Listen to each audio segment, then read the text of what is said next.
Hello and welcome to Spotlight on eWomen Network. I'm Phyllis Smith. So I'm so excited to introduce you to my guest today.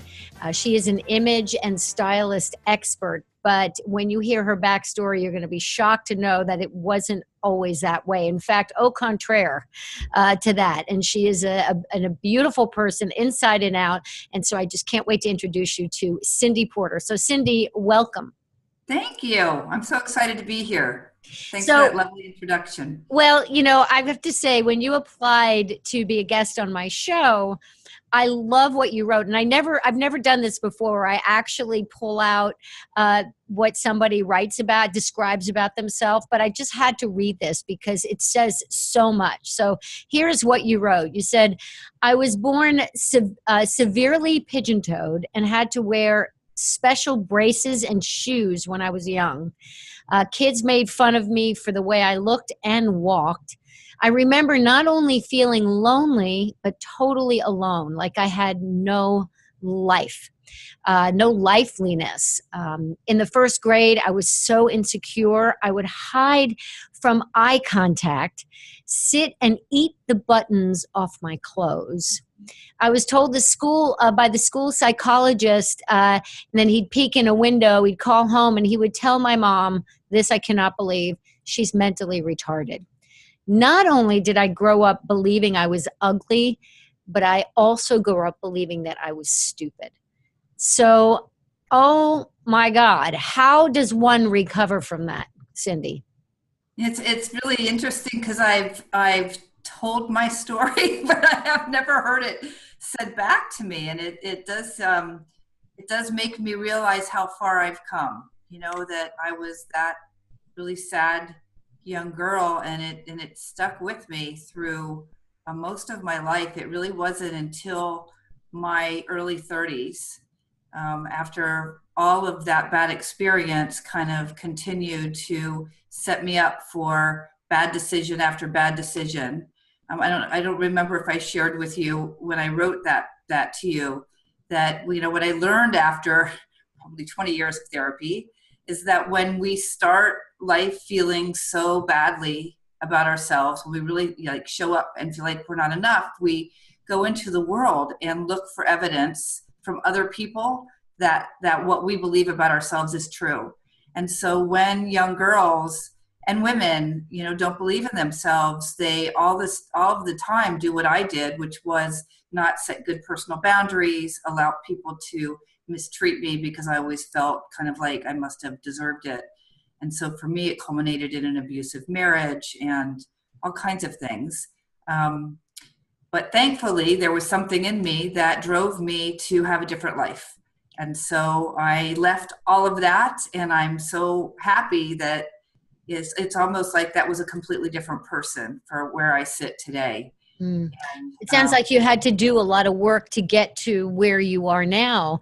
What you are obviously, because your first your business started out, you were a portrait photographer, so obviously you had this creative side. How did you let that creativity play out, say, as a child? Did you use that as an outlet in any way? You know what? I didn't. I was never creative. I was pretty much just a sad and lonely child that couldn't find my way. And I didn't start to come into my own until I didn't believe I was even smart enough until I got into college and started to slowly believe in myself.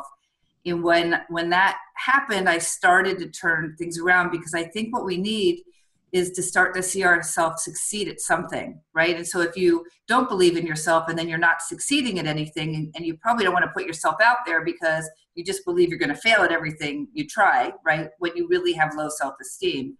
So when I started to believe that I actually was smart and I was capable and I could get good grades, I threw myself into college academically, and then I took that and threw that into work. So my first profession was not photography, it was actually sales and marketing, and I worked for high tech for probably 18 years.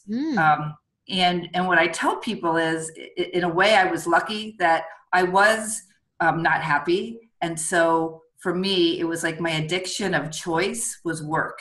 And so it easily could have been a much more unhealthy addiction, but somehow I found work, and I think I was trying to prove to myself and to the world that I was worthy. And so I just worked harder than everybody else. And How so, did so you even described yourself as an aholic, a workaholic, and if you had yes, to if you had to choose an aholic, that was probably the best way to go. But exactly. sometimes, did that play out at all in relationships? When you're a workaholic, you don't have time for That's exactly interpersonal right. relationships. So how did that play out for you? Yeah, what it means is that so I got lucky. I got absolutely lucky that when I was in Colorado and I was in this abusive marriage, I was given an opportunity to go across the country and go to work for what we now know as the internet. But at the time, I had no idea what that thing was. Like, there's this thing called the internet, and one day we're all going to use it and advertise our companies on it. And we have this startup and we want you to come work for us. So I took about a 50K pay cut in order to leave the current job I had and go work for this thing called the internet. And that small company got purchased by AOL. And I was lucky enough to watch the stock split 8 times before I retired. So I probably would have burnt out, had a nervous breakdown or something else unhealthy if I hadn't landed with stock options, and I didn't have any good relationships. My friends were the people I worked with. And when I quote unquote retired at 38, I knew that what I needed to do was take time off to chill. And I had still hoped that I could meet the right guy and have a child. So I just got super lucky that I met him quickly, that he wanted to have a child, and now I have this amazing husband that I consider a soulmate. He treats me like gold, and I have this amazing, now 14-year-old son who makes me happy every day. And I just feel really blessed that I was able to turn that negative situation into the life I have now. What It's really incredible. It's when with what you went through, as horrible as it was, it gave you that drive. It's so interesting to follow your journey, how that this horrible, and then you work in marketing, and then you build this 18-year, almost 2-decade career, and then you suddenly become like really rich at the age of 38, and you could where you could actually retire, and then you meet this guy. It's like a Cinderella story almost, but it's a lot of hard work that got you there, and to get you to this point. Do you think that without the work, at least that all that the therapy and under learning and really understanding yourself, do you think that you would be able to have gotten to where you are now, in a healthy marriage with a healthy relationship with your son, and we're going to talk more about your business, but also a thriving business? Yeah, I do think that it was equal parts hard work and luck, because I think you can, if I had met my current husband before I had done all that work, I don't think I would have been in a position to have been able to have the relationship. I remember when my therapist said to me, quite a bit into our years of therapy, like, the challenge now is whether you can accept happiness. And it sounds funny, but the truth is, if you've never known it, like, it's hard to trust. And sometimes people sabotage themselves because we're comfortable with what we know. And so I think a lot of times people get stuck and they can't get unstuck because they're just comfortable being uncomfortable, kind of. And so there was something in me that I can't describe, that always allowed me, I always had this dream and this belief that I could have a better life. I was never suicidal for some strange reason. I certainly could have been. And I dreamt a lot. I'm actually putting on a 3-day event in September, and I plan to tell my story. And what I want to share is, like, how I went from there to here. And so I've been thinking a lot about it. And I do think a big part of it is I was able to, you know, visualize or think about or dream about having a different life. And then I knew that I was stuck and that I needed help. And so I read every self-help book ever written. And I listened to everybody who would talk to me, and I followed people who were more successful. And I went to a lot of therapy. Mm. Yeah. And so hence you did a lot of work on yourself. And I think that's important because there's people who've been through, you know, the kind of abusive childhood and abusive relationships that you've been in, that you've been in. And they, as you say, they kind of get stuck there, and Yeah. something in you drove you. And I'm just so compelled and just so, I don't know. It's just so fascinating to me how one person might go one way and one other person might go other way. They just sort of wake up and say, I'm going to read every single self-help book so that I can get better. I know there's more to this. And to have that little nugget in your brain to know that there's something better. And it sounds like you've always known this, and you know that you were more than the retarded kid that Yeah. that right? Thank I you. mean, and the kid with the braces and the just Yeah. incredible. Okay, so now you've got this, you've got an image, and you're an image and stylist expert. So what is so fascinating is here you went from, you know, the kid with the braces and feeling ugly and horrible, and now you're consulting others on creating their own image and developing an image. So how did you take that leap? Like, how did that happen? Well, so when I left the corporate world, what I knew was that I didn't want to do that anymore. Like it didn't do anything for my heart. I felt like I was just making a already successful and wealthy company wealthier, and it wasn't gratifying. And I just knew I was lucky to have a second chance at a career. And I always loved photography. And so I started taking photography classes. I got certified as a photographer, won some awards, and it's like, this is it. I love it. I have a type A personality, so it can't just be a hobby. This is what I want to do. And I love, love, love the craft of photography. I think it's terrific. And it's a great like combination of technical and artistic. So if you're not 100% artistic, you can still be quite good at it if you're willing to work hard and practice. And I always feel like my success is just that I was always willing to work harder at everything than everybody else. And that maybe that came from my background and not feeling like I measured up, that I was just used to always working hard at things. And so I loved it, but I quickly realized as I was getting into it that what I loved more than photography was helping women feel beautiful. And I saw that so few women did feel beautiful. And I was always amazed by that because I felt like, you know, this whole concept I had of never feeling good about myself, you know, would really, as I grew up, would be like this exercise of going in my closet and trying on outfit after outfit and looking in the mirror and just feeling like I didn't look good, and leaving my house, being late for things. And, you know, how can we expect ourselves to go into the world, right, and inspire other people, do our best work, show up as, you know, the passionate, smart, capable, competent, creative women that we are, if we leave our house after 45 minutes of telling ourselves we didn't measure up? And it happens so often to so many women. And so I just started to put the pieces together. And then I was kind of accidentally invited to go to this image and style weekend. It was like a Tupperware party for image, you know? And so this light bulb went off inside of me that like everything I know can do this. Like all my branding and sales and marketing experience, it's an easy jump into, well, everybody should have a brand, a personal brand, not just products and companies. And if you study art, you know that there are 7 elements of art that we use in making a beautiful portrait, painting, piece of jewelry, whatever. And we can apply all of those to us personally.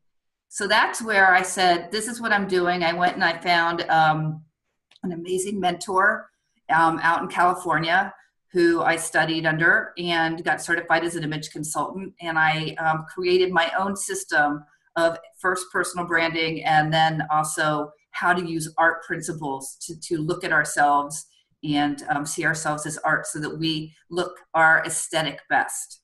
So, Cyndy, I do want to go back one second that I think would be kind of interesting. It really plays into what we're talking about here. So I recently did this workshop to become a facilitator in something called Embody Love Movement, ELM. I don't know if you've heard about this at all, but it's all about helping girls and women love their bodies. And one of the exercises was so profound. It's, you know, where you look at somebody and first you write down on a Post-it note one thing that you say about yourself and your body, right? So each Post-it note is for that. You know, you write it and you write it right, and you can come up with a stack of Post-it notes, and then you stand across somebody, and then that person takes your Post-it notes and puts it on the part of your body that that you were referring to.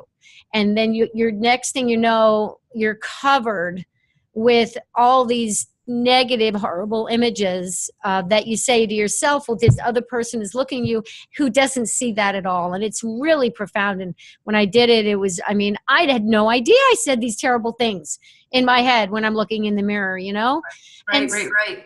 Oh my gosh. And so what I ask you is how, you know, to become an image and stylist consultant, you talked about how important the thing you would seem to love the most is helping women feel beautiful.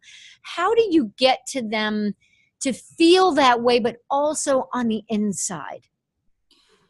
Yeah, that's a really good question. And that's hard, right? So if you're used to telling yourself negative messages, the approach that I take is there are many, many people that work on the inside out. There's therapists and coaches and all kinds of things.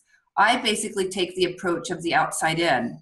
And so when we first start to talk about a personal brand, the idea is it's not about how you can look like the classic, the beautiful girl or woman that would be on a magazine cover. I don't talk about that ever at all.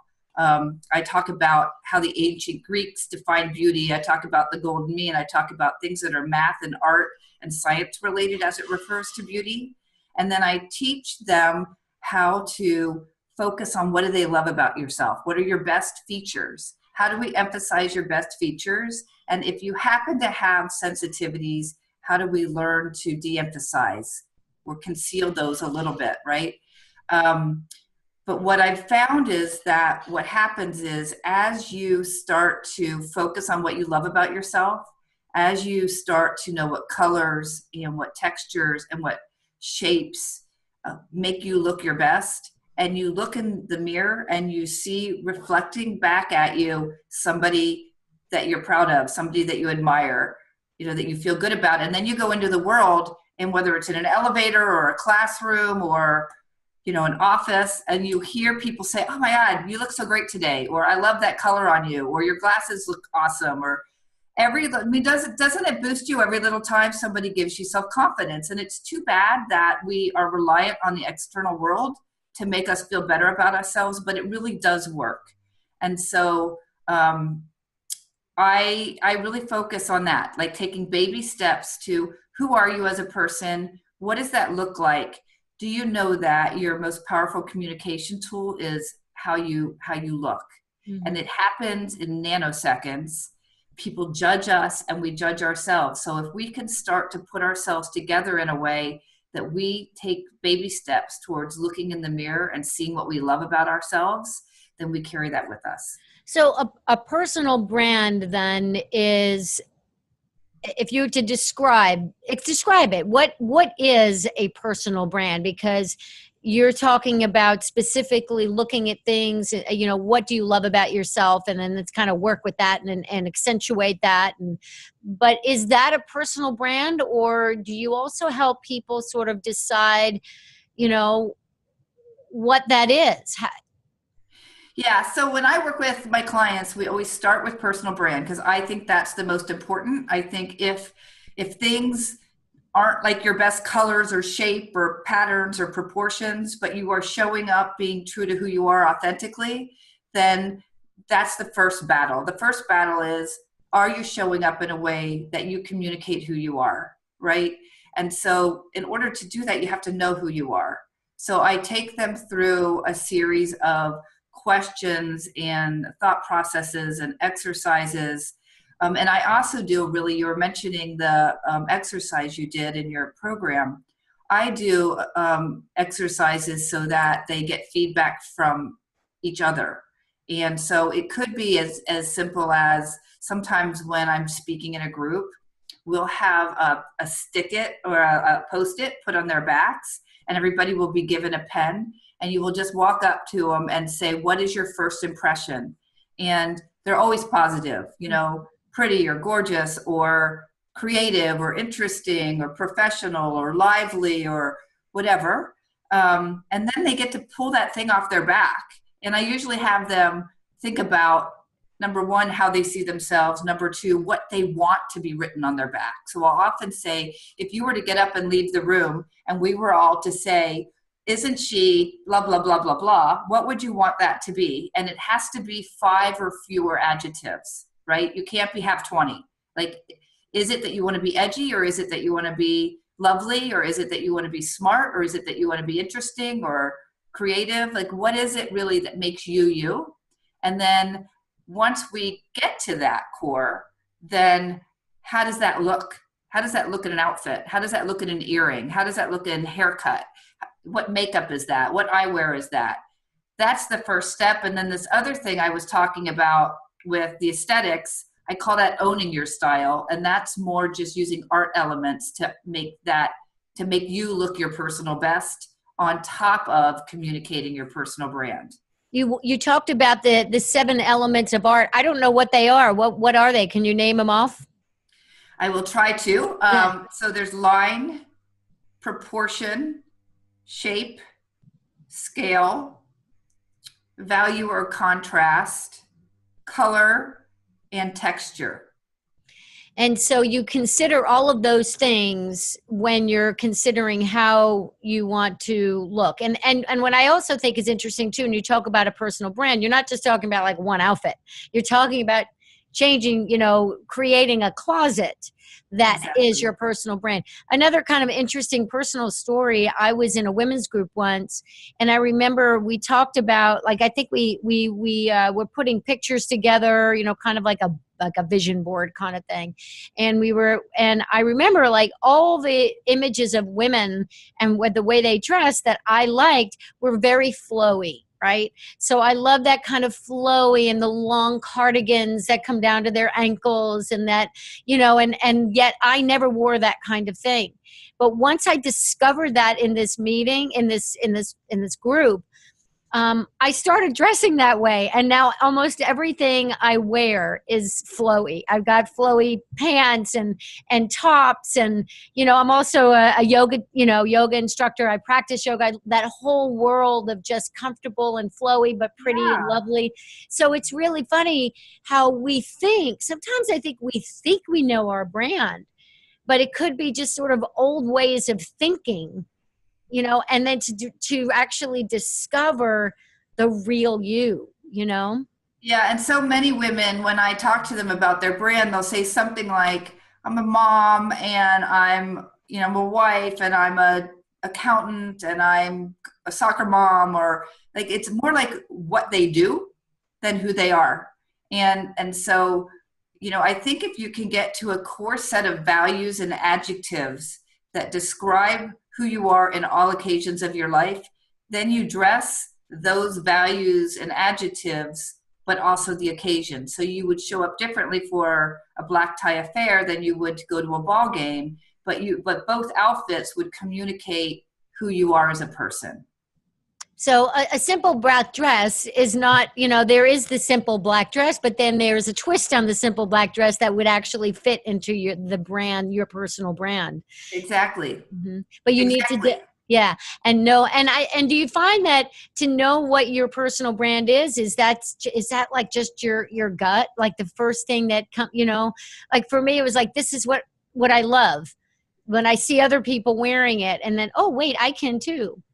Yeah, it's usually more complicated than that.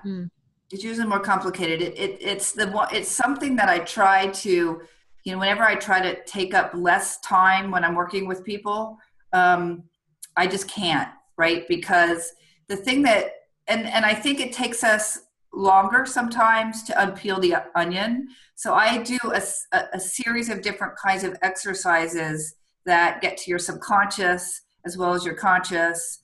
But there are ways you can do it. Like if you could go back to a time in your life when you were uninhibited, right? Before people said, no, Phyllis, you shouldn't wear that, or you don't look good in that, or, all of the shoulds that have happened to you in your life. If you're lucky enough that you didn't have critical people around you, then you might still have it. But a lot of us have to go back to, for example, who was your childhood icon, right? Was it Wonder Woman or Pippi Longstocking, or Cinderella, or was it, were you a tomboy, or did you love like flowy dresses, or did you like overalls? Like if you can go back to that time, that will help you get in touch with your instincts.